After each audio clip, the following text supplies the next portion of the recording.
when you're a fraud, right? And you've probably heard about the allegation that Robin DiAngelo is dealing with the plagiarism. Mm-hmm. And I don't see that as a coincidence. I see her. Tell me about the fraud.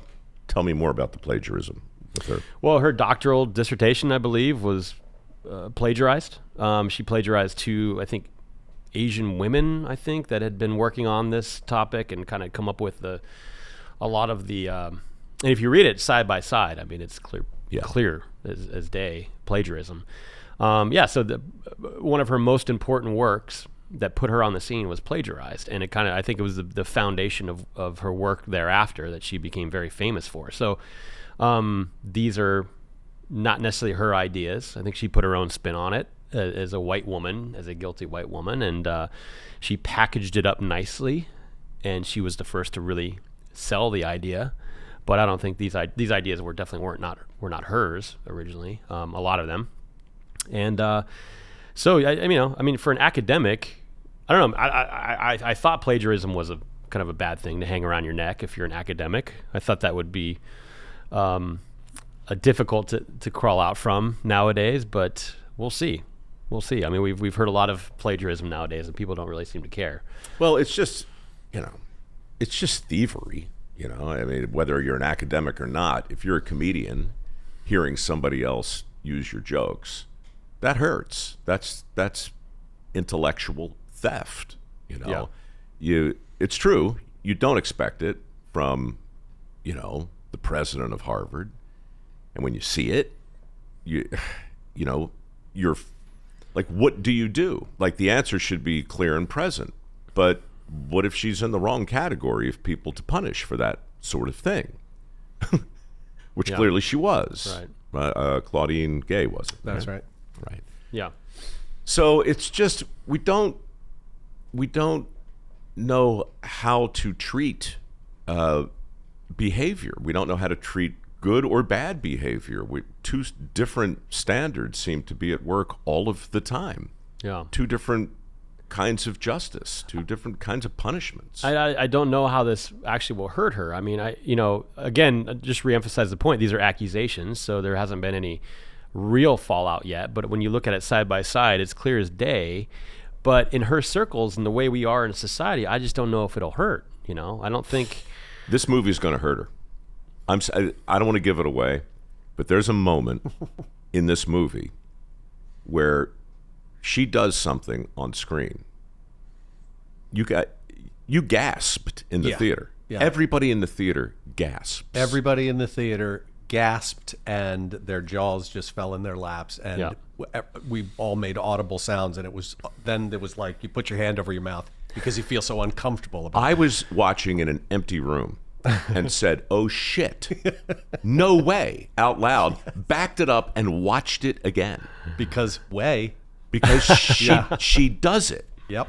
On camera. And this is the real point, Justin. These movies,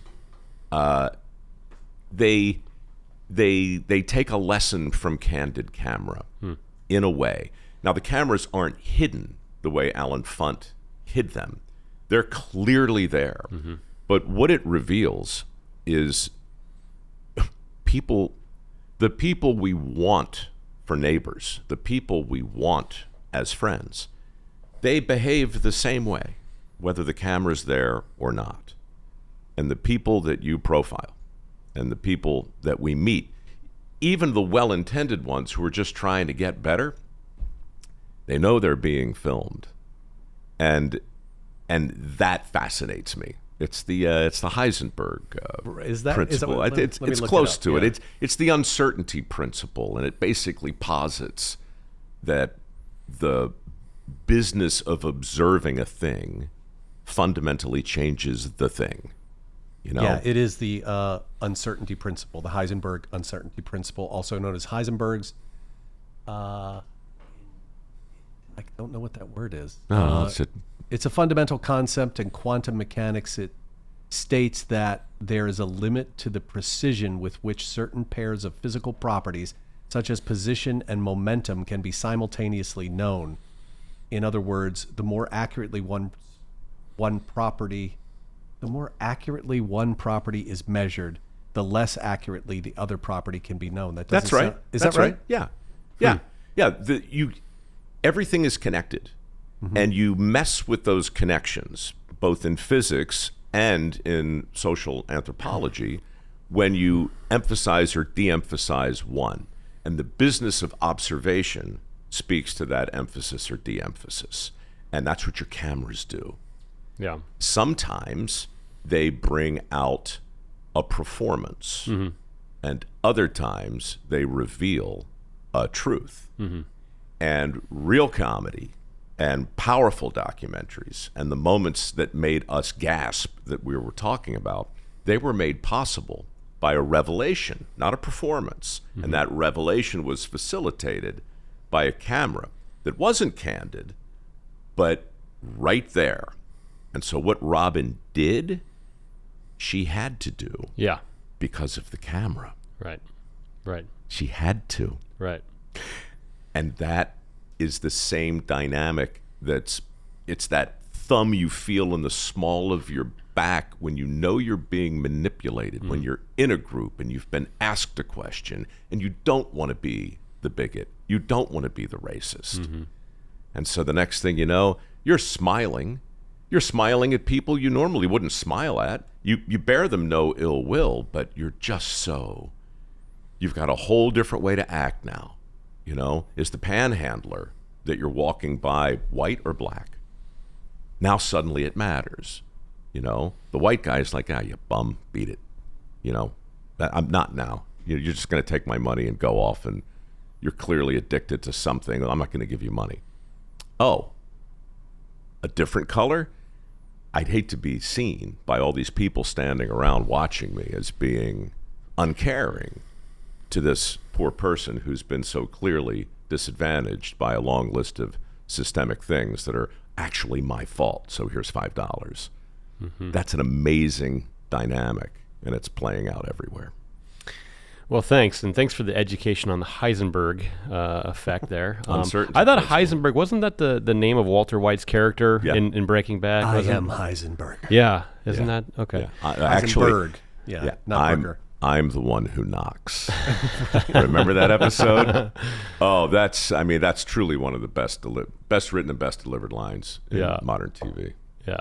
I'm the one who knocks. I think there's a lot to unpack there. I think you're exactly right. She had to do it. The goal for me, I think, as a director, was to create the perfect sandbox for Matt to play in.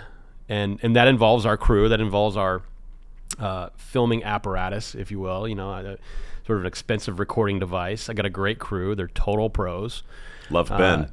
It's Ben's movie too, man. Oh, yeah. Ben delivers like to be dropped into those high pressure situations like that. Ben just delivered beyond what we could have imagined. I mean, his lines, you know, when he says, you know, I never turn down cash. I mean, unbelievable. He claims that we got him a few drinks the night before, and that's how he got convinced to do this. But anyhow, Ben, and then of course my crew, Anton Syme, Andy Patch, Chris Claypool, these guys are all pros, right? So when Robin is looking around the room, first of all, she can't read Matt, okay?